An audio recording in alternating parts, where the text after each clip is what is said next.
I want to bring in now Lieutenant General retired Dan Karbler to give us a better understanding of what this move means to the Huntsville area. General Karbler most recently served as Commanding General of the Army Space and Missile Defense Command, headquartered at Redstone Arsenal. He led the mission change and subsequent re-stand up of U.S. Space Command back in 2019. General Karbler, thank you so much for joining us again this evening. Marie, you bet. Glad to be here. I want to talk about in terms of what this move means for all of us here in Huntsville. Now, you chose to stay here in Huntsville to put down roots. You've been all around the world with your Army career in terms of strategic defense and leading our country. I guess in your opinion, is Huntsville equipped? Is our community ready for the significance and the addition of Space Command headquarters?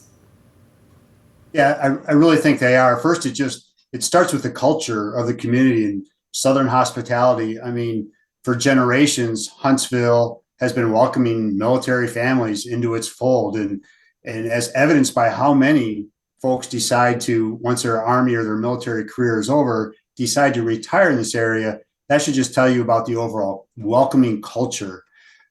Yes, we're going to have to be ready for an influx of people coming in, of families, and we just have to exercise patience at times, but always with that spirit of kindness and rolling out the red carpet and having open arms. So I think that we can, and we should make sure that we look at our history a little bit in terms of bringing large organizations onto Redstone Arsenal. We could rewind the tape back to when the Missile Defense Agency was brought down here to Redstone Arsenal from Washington, D.C. Huge complex was built. We had to incentivize quite a few people to move out of Washington, D.C. to sleepy Huntsville, Alabama. But that move was successful, and look at how thriving the Missile Defense Agency is down here at his organization. And just more recently is bringing the FBI down here from Virginia. So we have the model out there. I think that we have the ability to bring people in and the capacity within the infrastructure to support that. And again, most importantly, let's just keep that Southern hospitality culture open when we're bringing all these new folks in.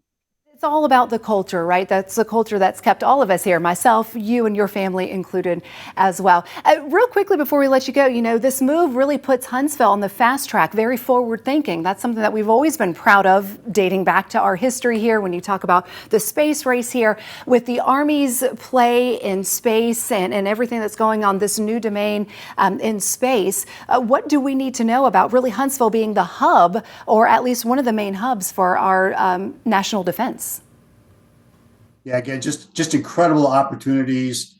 Golden Dome for America is going to provide us with opportunities from the missile defense side. But now with bringing Space Command here, it's Golden Dome for America is going to bring us opportunities from the space domain. I mean, part of that Golden Dome architecture is the space layer. So again, bringing Space Command here, being able to integrate them with the Missile Defense Agency and Space and Missile Defense Command, both in geographic proximity, but now as well as bringing them into the Redstone Arsenal and Huntsville culture is going to be super significant and important.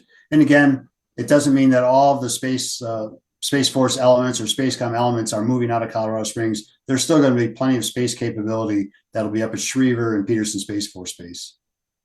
Makes things a little easier when you're talking from an operational standpoint from command headquarters. All right, retired Lieutenant General Dan Karbler, thank you so much for your insight. I couldn't have asked anyone better to come on and speak with us.